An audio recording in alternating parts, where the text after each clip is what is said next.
little slide up here. So you know what? Just because, one more time.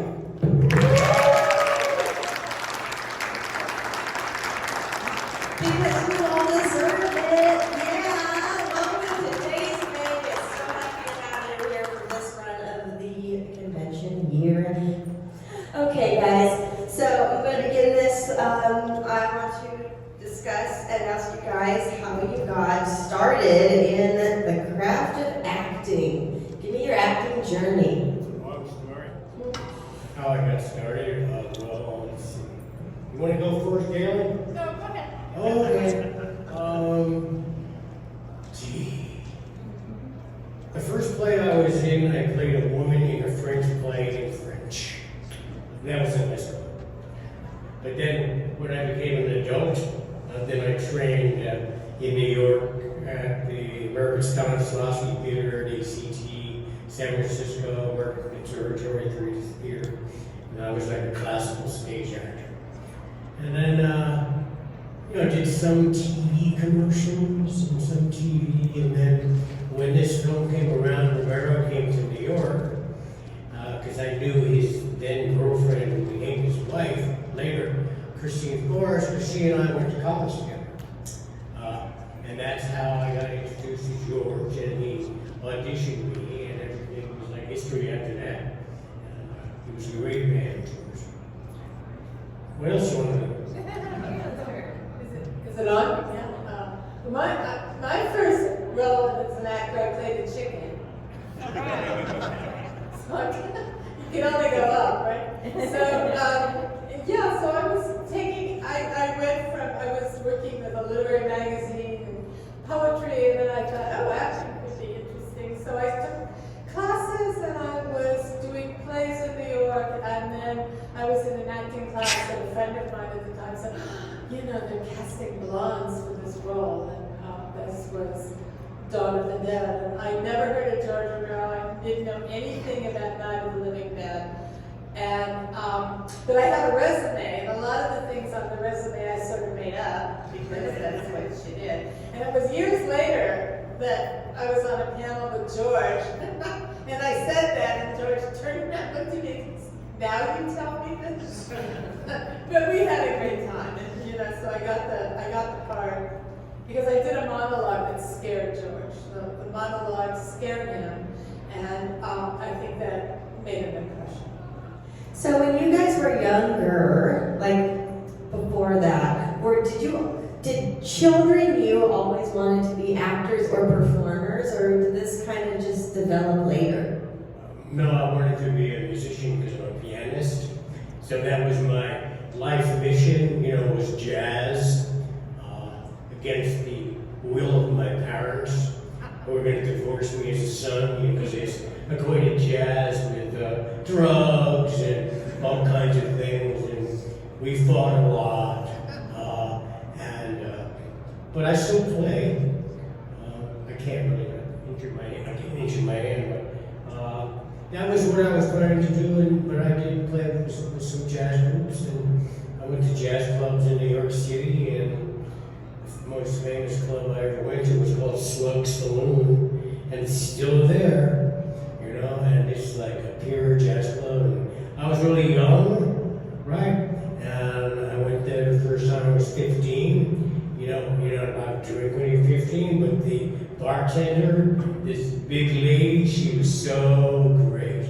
And she served me and my friend, and served us whiskey and vodka, and she didn't give a damn if we were the right age or not. My parents never did that. I went a few times, but that's what was my dream at first. What about you? No, never wanted to be an actor, but I knew when I wanted to stop. Yeah. I remember that was when I was getting very wet in Creepshow on the beach, and that's when I saw George sitting there aside, cross-legged in a parka, very dry, and I said, I think I want to get on that other side of the camera. That was that, yeah. Oh my gosh. What did you want to be when you were a baby, when you were a child? Ballerina, doctor, Who what? knows? Yeah.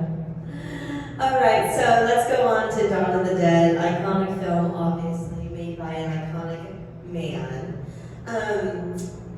Do you guys remember the first scene you shot on that, your first experience on set?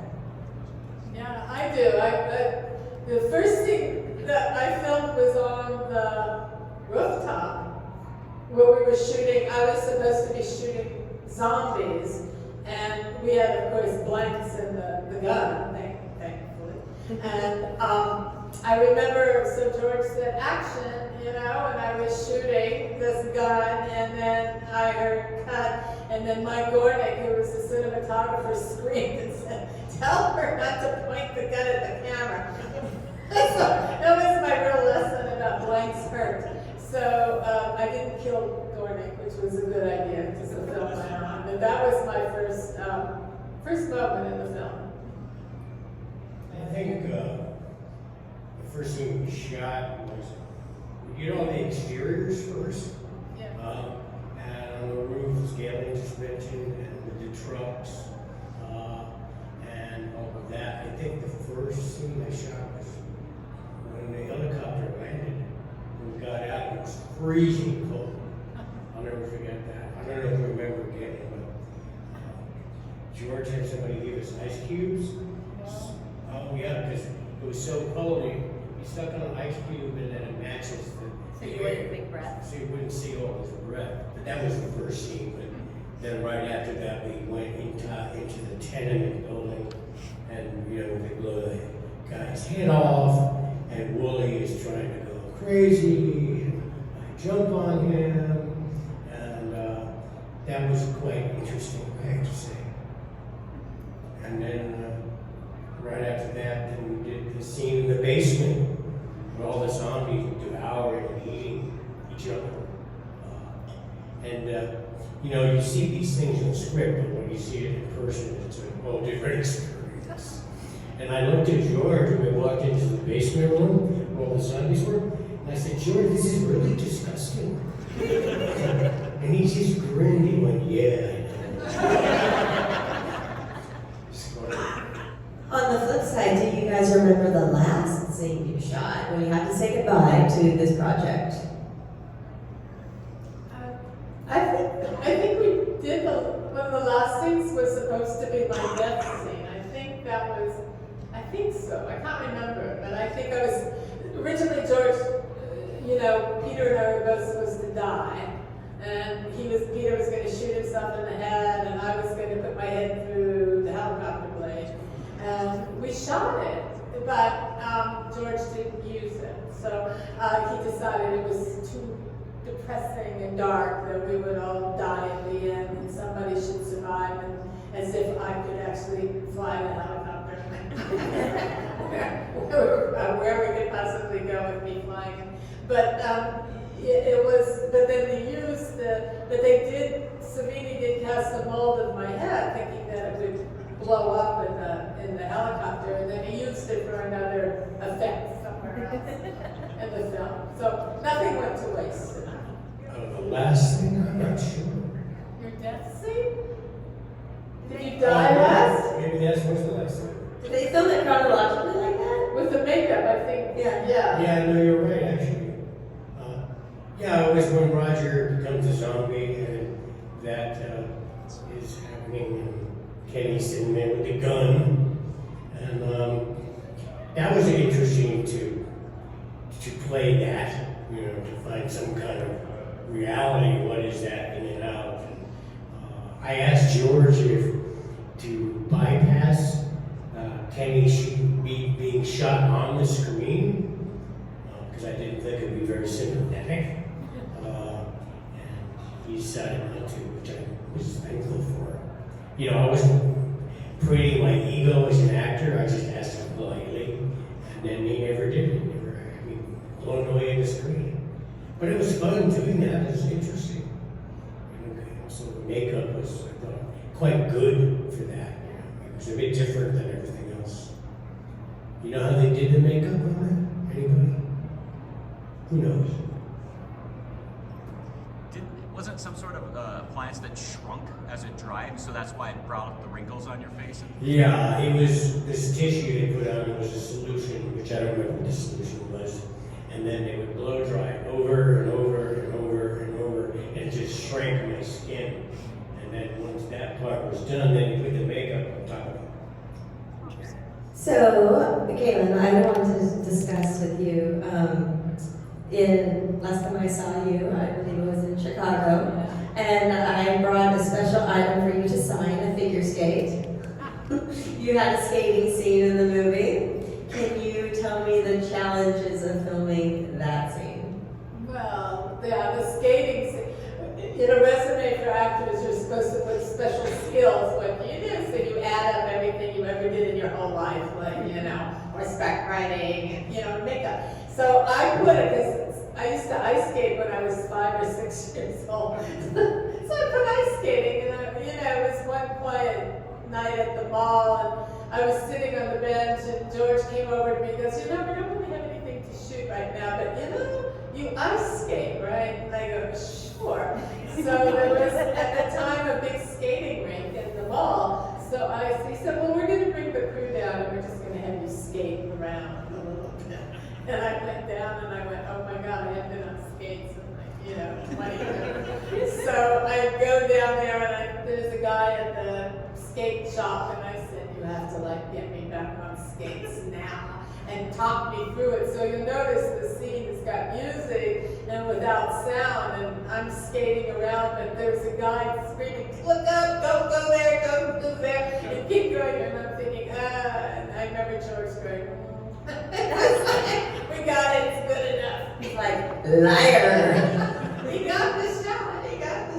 It's actually pretty eerie, though. Yeah. Once it was all put together. Yeah, look great, good editor. Pretty strange. That did a great job editing, yeah. Well, growing up a figure skater, I'll tell you, a lot of times we're in the rink kind of alone. Sometimes I'd be there with just me and the Zamboni rider there. And it is very eerie because it's very echoey, kind of like this microphone in this room. It's just, there's no bodies, high ceilings, it just echoes like an amphitheater, and it's super eerie to be in a rink alone, so accurate. But it was eerie was one way to describe it, yeah. Okay, do we have any audience questions? Yes. How did you guys feel about the original ending when you read that both of the characters were going to originally die? Was it the general consensus of everybody that, maybe we shouldn't do this, have them both commit suicide? I thought the ending was fine. I thought I didn't have an opinion about the ending, and yet I understood why George changed it. It's the same, reason why. It's the other film with I can't remember the name of it now. He changed the ending too. A lot of filmmakers change their ending, either because they test it out with audiences and they think it's too dark. Jordan, what's his name? What? No, the director Jordan. Jordan Peele. What? You're talking about Jordan Peele? Yeah. His first film, he changed the ending because he decided that sometime you better survive. I mean, with the original ending, the cops would come and they would kill him. What was the film's name? Get Out. Get Out. Yeah, the original ending was perfectly logical that, the one African American left standing with all the white suburbans dead would be shot. And it made a lot of sense. And then, he tested it and it was like, that's not going to happen. And I think Wrong climate for that. Wrong climate for that. well, not just, it was a logical ending, but it did please the audience. And I think that's the same thing that George said. My question's for the both of you. What was your favorite particular scene that you shot on the movie, if you have a memory of that? Scott? Well, there were several, really. One was the very last scene where Roger says he's not going to try not to come back. Well, duh. Was he able to do that? No.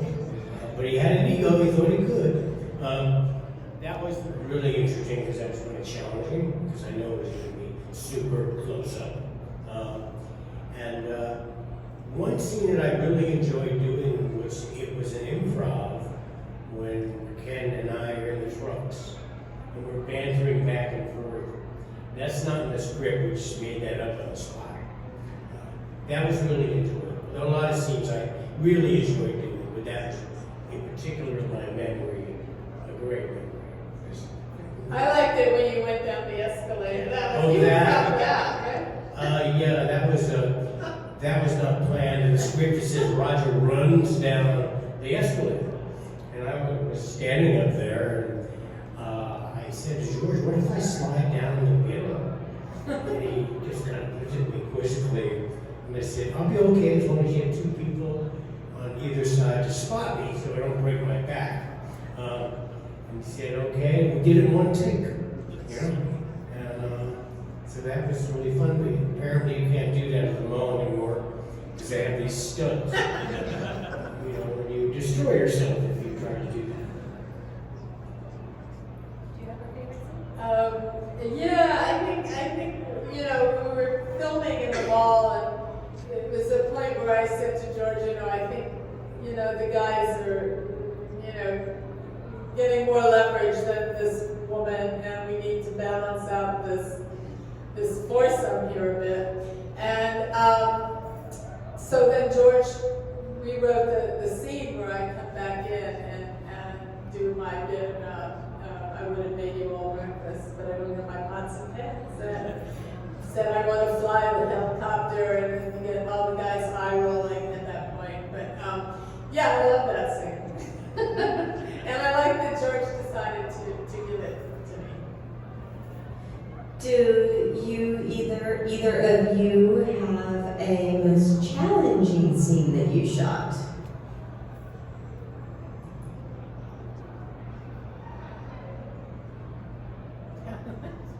Well, Broadway, just on a production level, challenging, not really emotionally, but was hitting certain marks, running particularly fast, and having to hit the mark and being completely relaxed doing that, pulling the gun, aiming it, knowing it's going to be correct for the camera. You know, that's a big concern you have as an actor, because you have to be present, you have to be alive, you need to be authentic and truthful doing that. So, you know, you work that out in rehearsal. And George was great to work with because, you know, he'd rehearse you, and then he gave you a lot of freedom, except when it came to the camera. You had to hit the frame, you gotta hit it. If it's really close, you gotta hit the frame, right? So that was challenging because we had physical activity. Like, remember when we were in the store, and we were hooting and hollering, and I'm drinking olive juice out of a jar, and then I say to Kenny, watch this, we're running through, you know. That was really fun, because that was largely improvised, and the camera was pretty loose the way it covered us. So that was great fun, actually. I think, you know, I don't remember anything. The challenging one, the one scene I remember that was the most difficult for me was the one where we're at the airport. You know, there's the zombie, and I'm there, and David's in that hangar. And we never really figured out what to do with that, because that was the moment she was just helpless, and David was supposed to, you know, his flyboy was supposed to save her. And I had a lot of problems with it because I kept asking George, what am I supposed to do? You know, what am I doing? He said, you don't have to do anything. You know, he's going to come save you. And I said, well, I'm not going to scream and I'm not going to cry. So what are we going to do? And I think so. It was, and then in the post-production, he put a few screams and cries in the sentence. You know, but that's what the director gets to do. Yeah, something that was disturbing to me was when Ken Forey as Peter shot the two kids to come out of the closet. That was my start. Whoops. Oh God, is that necessary? You know? So is there anything about the movie that you would change? Yes. I don't think it needs a pie fight. No, plot-wise, I don't think it adds anything. It's fun. but I don't think it really serves the story that much. If about an honest answer, that's what I'm telling you. You can tell George that, he'd probably laugh at me. He's not alive, so. He's looking down. He's looking down at me. He's just grinning. I think I would lose the engagement dinner. Well, It's yeah. sort of a lose-lose all the way around. I would have gone out with Ken and drank the bottle over your grave instead. Yeah. You have one, yeah. So this one's for Scott. When you guys are moving the trucks, the scene where you get bit, what was George telling you that was happening with the character? Because you're pretty hyped up and reckless. How was he directing you and telling you what was happening? With the camera? No, with your character. Because you're really hyped up and reckless in that scene. I'm just kind of curious what. The scene when you're moving the trucks, what was George's direction to you? Me personally or visually or what? All of it, like for your performance, because he's a very hyped up. I knew what the camera was, and I asked him, what the shot was going to be. It's a collaborative thing between the director and the actors, and whatnot, and how much I could move or not, and that was really kind of about it. He just gave me free rein to play it as I saw it. It's pretty clear in the script what's happening to Roger there. Step by step, he starts to kind of lose. He becomes unhinged because he prides himself that he can handle any situation. Well, he was wrong, and he overtakes him and he can't handle it. And he starts making stupid mistakes, right? Just like life. I don't know if that answers the question. Yeah, it does. Yeah. I think for that scene, I thought you were just too good of an athlete to get bit by a zombie that way. But I wasn't very fit then. I was. I would have liked to see like maybe you on the roof, like in a motorcycle game, maybe you got shot in the turn. That would have been more. Well, you have to talk to George about that. Well, there is a script that we have downstairs, which some of you have probably seen. It's about 247 pages long. That's not the shooting script, ultimately, which was shorter. So there might be stuff in there that you might enjoy. So Scott, because you died before the motorcycle scene took over the mall, do you wish that would have changed where you could have been a part of that? No, I was happy not to be in it. Okay. I thought, Savini could take care of it. Okay. He was a crazy nut. He's still watching, he was. He's a good man, he's a good soul. And I enjoyed watching it because I wasn't involved, so I enjoyed as much watching it take place. And that motorcycle gang was partially real gang members and partially actors, right? So there was all this kind of anticipation, like, when are we going to get that scene? When are they going to arrive? Where are they going to arrive from? And, the real, gangsters, but half actors. Yeah, they didn't quite know the concept of cut, so they just kept going around the mall, and I think that one of the biggest expenses was that they had to repave the entire mall floor, the motorcycles. Anyone on this section has a question? Brendan? Night of the Living Dead was already a classic by the time that you guys were working done. While you were reading your scripts and everything, did you have any idea that this film was going to be just as iconic as Night of the Living Dead, and that you're going to be a part of the legacy of horror as big as it is now? Can I answer? No. No, did not anticipate that. I thought some people would hate the movie, and not because of my opinion about it, but because of what it was, and because it was so violent. And some people in the film industry did hate the movie, but ultimately it transcended beyond that. I'm not sure if I'm answering your question. I was just saying, did you know how iconic that was? No, and neither did George. George didn't have any idea either. I mean, remembering the budget was still extremely extremely low. I mean, it was made for under $2 million, the whole thing, easy.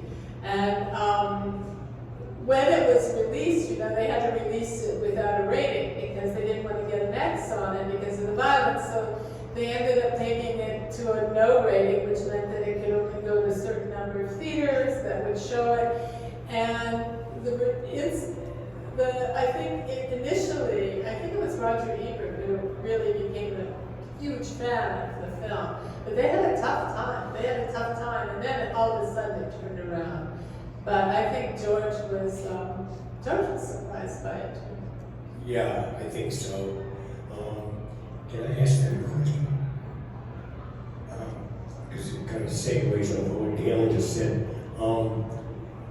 But what I'm really curious about is, let me give a question. Have you seen the film like many times? Yes. Yeah? It's like really popular to you? Okay. I'm always interested in terms of, from your point of view, what is it about this film, because it has such longevity, right, which was totally unexpected, that has hooked you into the movie? What is it? You know, the gore is obvious and all of that, but what is it about this film that either haunts you or connects you to the film over time? For me, when I was a kid, I stumbled on Dawn of the Dead on television in the middle of the film as a kid. Oh, really? Just seeing the mall setting, and it was right when the mall was getting breached by the gang and everything. So the zombies are let loose and everything. It was just absolute chaos. And I was just like, what exactly is this? But as a kid, I'm seeing you all run around in the mall, and I'm just thinking, wow, how cool would that be to just let loose in the mall after hours and just have, you know, my say-so, doing whatever.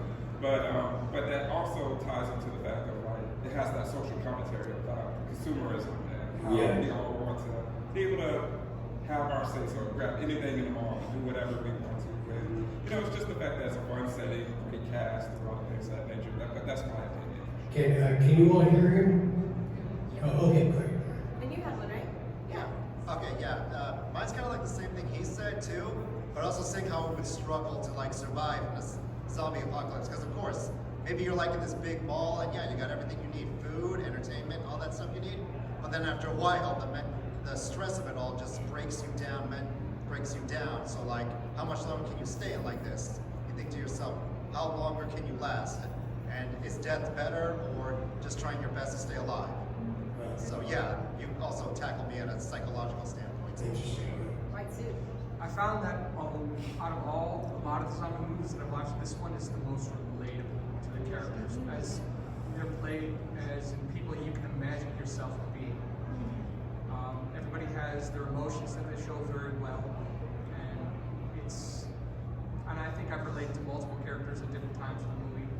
I know I talked to you yesterday, but I relate to you the most right now, and I just think you guys did a wonderful job with your characters.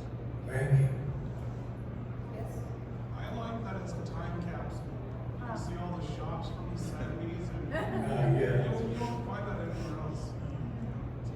You know, just thinking about that, you know, when the HBO series based on the video game, what is it? Yeah, Last of Us. Well, thank you. It does. In fact, I have my phone to Google the name.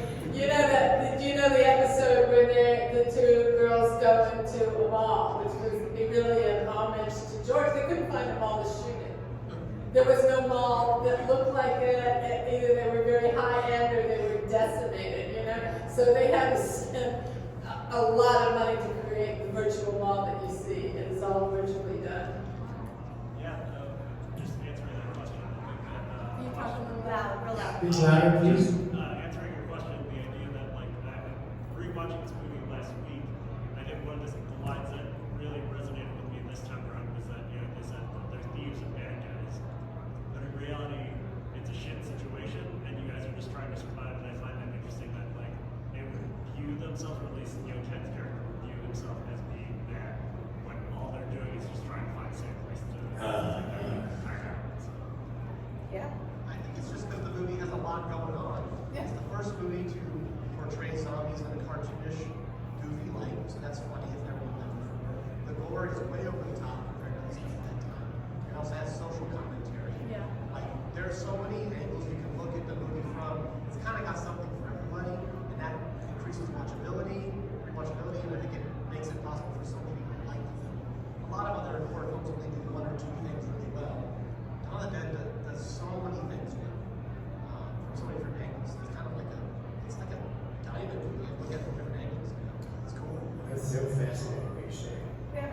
this section in the back.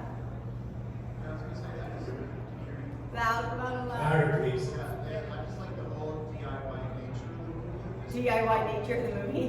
Yeah. It was just made up on the fly. It was, so the idea that just was gonna take over this ball. Yeah.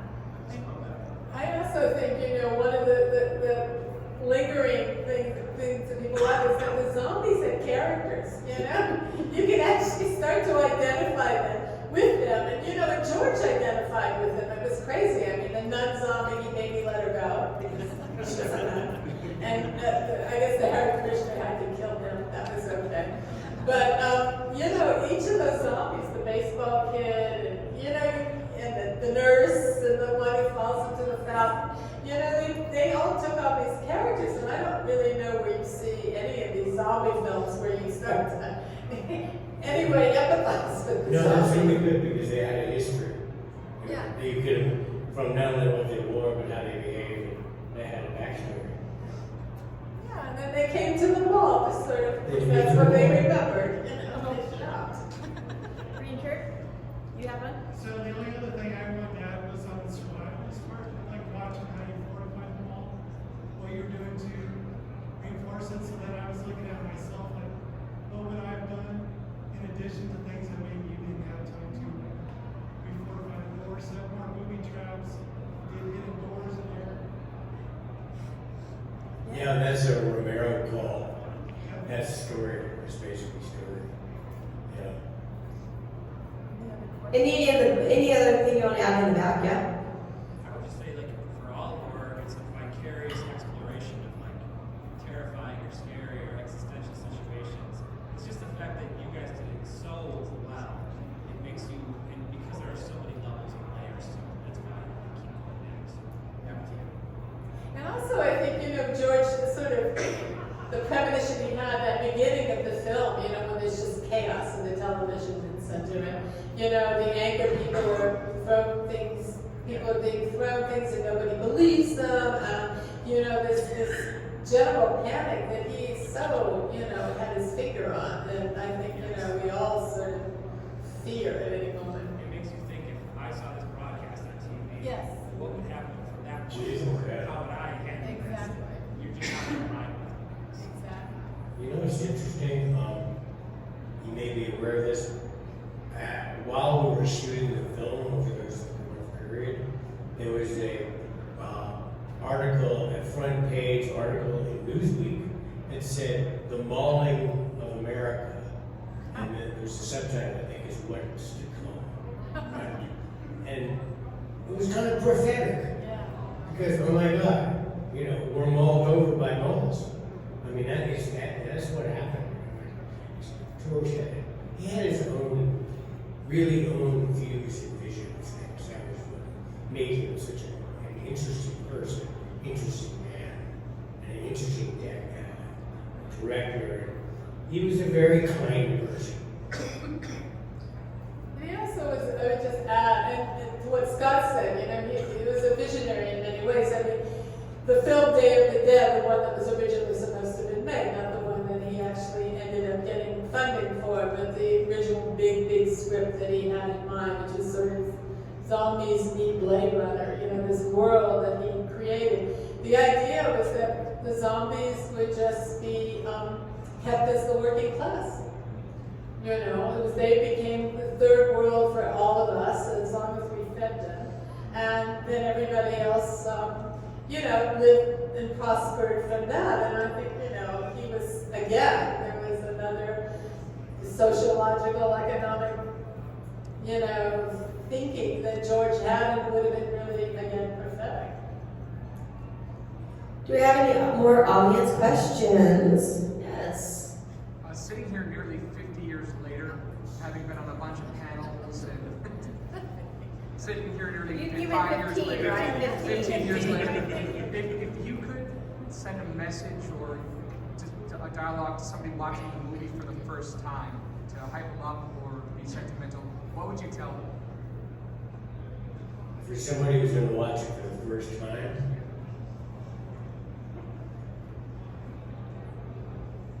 well, two things come to mind. I said, just take the movie as it is, whether you like it or not, and just think about what it's trying to tell you. Just think about that. Is it trying to tell me something? Is it not? You know, what's working and what's not? You may disagree with some of the stuff, right? Socio-politically, whatever, but just look at the movie and see what it's trying to tell you. That's what Romero was trying to say. I would just say, buckle up and have a good time. Buckle up. Yeah. That's right. Speaking of that, that's a great thing. Okay.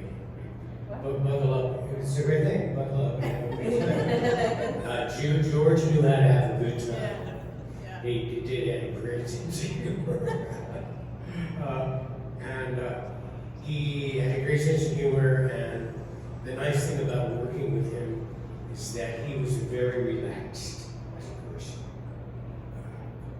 That's because he was very efficient in the way and had a clear vision of what he was shooting, because he was really prepared. And when you're really prepared as a director, you can breathe more easily, and then you can play more. Does it make sense?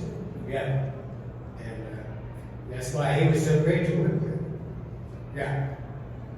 Yeah. So for both of you, what have your family members said about you being in Donna? The children or spouses or your parents? What did they have to say about it?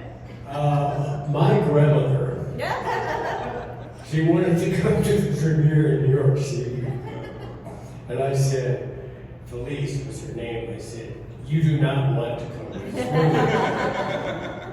And she's a very sophisticated New Yorker, right? I said, no, dear, I'm going to go because you're in it. I said, no, I don't want you to go.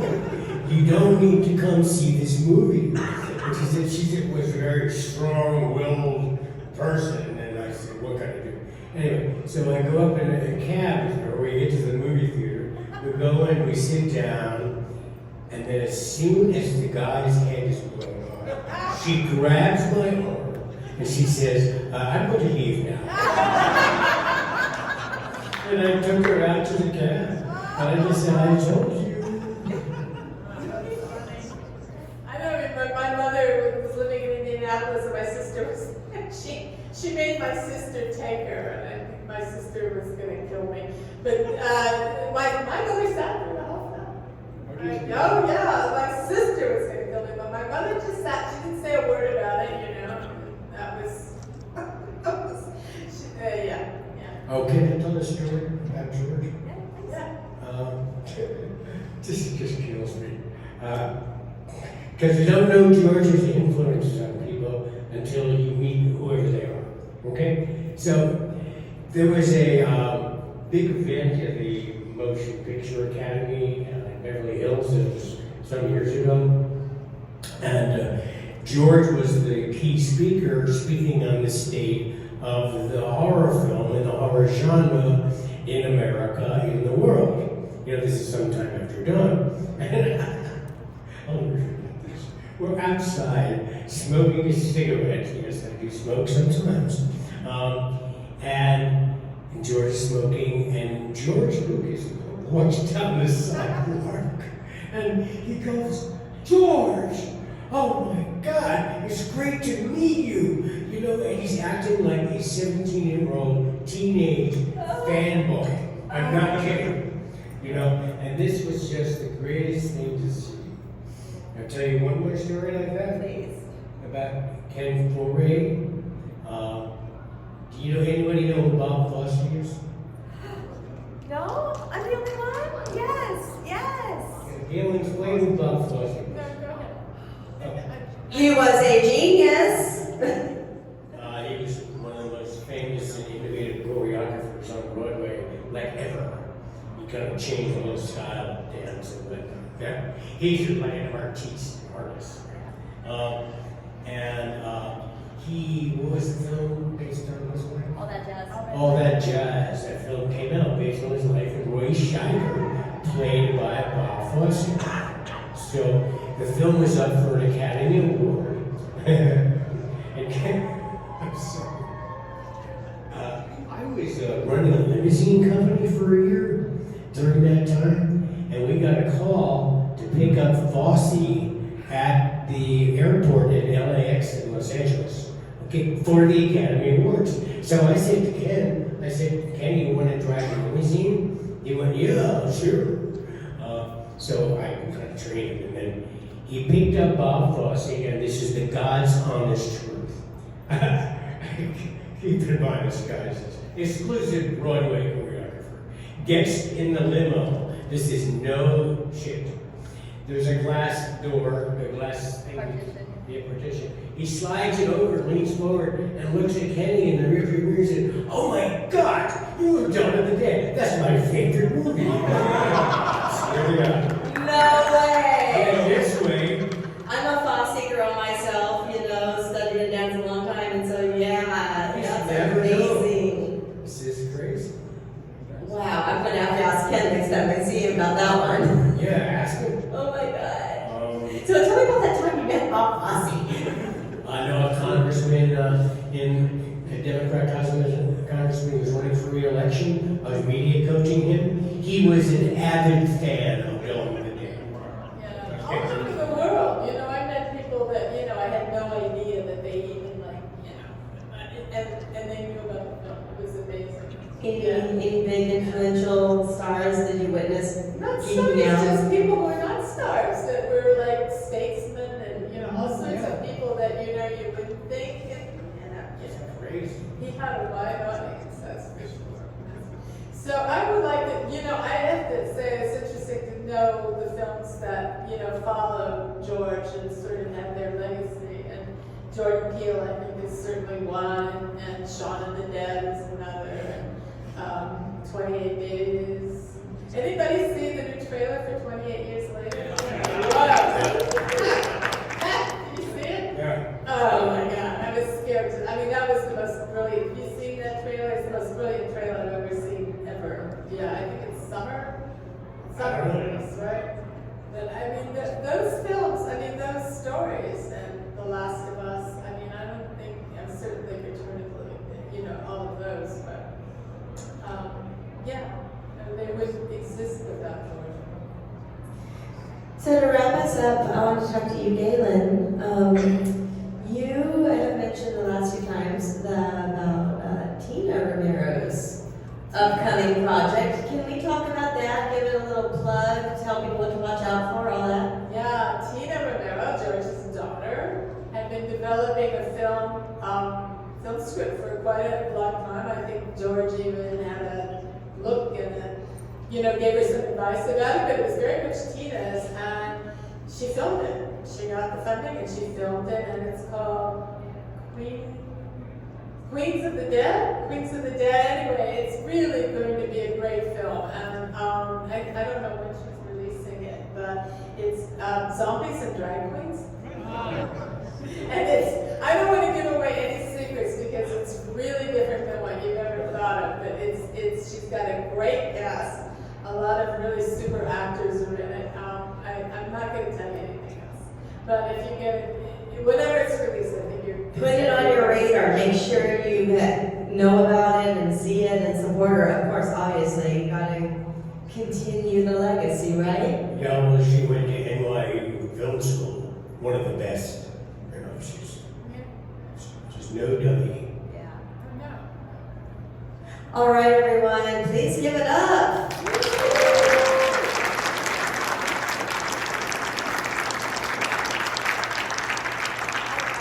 Thank you, everybody. Let's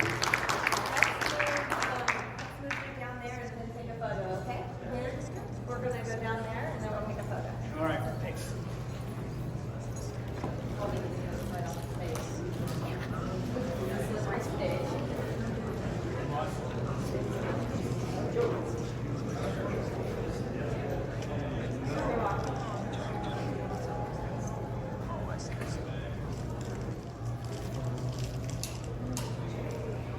I'm gonna move this back.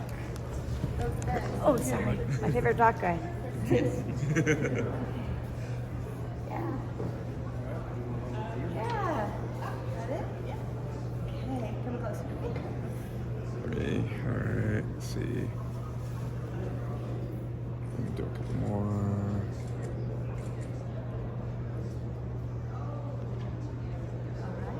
got him? Awesome. Yeah. Great. Thank you so much, y'all. Thank you. Thank you very Awesome much. panel.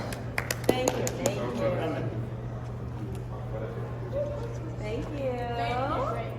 Thank you. Thanks See for you next time. remembering names for me. Oh my God. Here's another day, if you will. Yeah. It was All right, you didn't bring it back, right? Thank you. No, good, because I didn't take it and I don't.